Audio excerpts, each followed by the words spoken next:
এই দোয়ার দ্বারা যদি সবকিছু সম্ভব হতো তাহলে আল্লাহ তাআলা জিহাদকে ফরজ করতেন না। যে ফিলিস্তিনের মুসলমানদেরকে তারা এইভাবে মারতেছে, আমরা শুধু দর্শকের মতো যেভাবে খেলা দেখে আমরা খেলা দেখতেছি।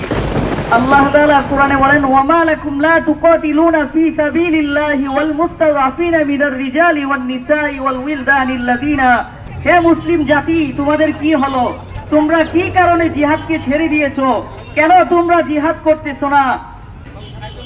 ছোট ছোট বাচ্চারা, নারীরা, তারা আল্লাহর কাছে আবদার জানাইতেছে, হে আল্লাহ, আপনি আমাদেরকে এই জনপদ থেকে উদ্ধার করেন, যে আমাদের মধ্যে কোনো সাহায্যকারী নাই। যে দেখেন আজকে মুসলমানদেরকে কিভাবে তারা নির্যাতন করে মারতেছে। পৃথিবীর মধ্যে 200 কোটি মুসলমান আছে, যে ফিলিস্তিনের মুসলমানদেরকে তারা এইভাবে মারতেছে, আমরা শুধু দর্শকের মতো যেভাবে খেলা দেখে আমরা খেলা দেখতেছি, আর তাদের জন্য শুধু আমরা দোয়া করতেছি। এই দোয়ার দ্বারা যদি সবকিছু সম্ভব হতো তাহলে আল্লাহ তাআলা জিহাদকে ফরজ করতেন না। জিহাদ হলো আল্লাহ তাআলার পবিত্র এক বিধানের নাম। জিহাদ হলো ইবাদত। জিহাদ হলো সন্ত্রাসকে দমন করার মাধ্যম।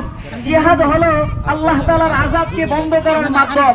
কিন্তু আফসোসের বিষয় হলো যে বর্তমান পৃথিবীর অমুসলিম কাফের মুশরিক যারা আছে, এই জিহাদকে অপব্যাখ্যা করে জিহাদের নাম দিয়েছে সন্ত্রাস।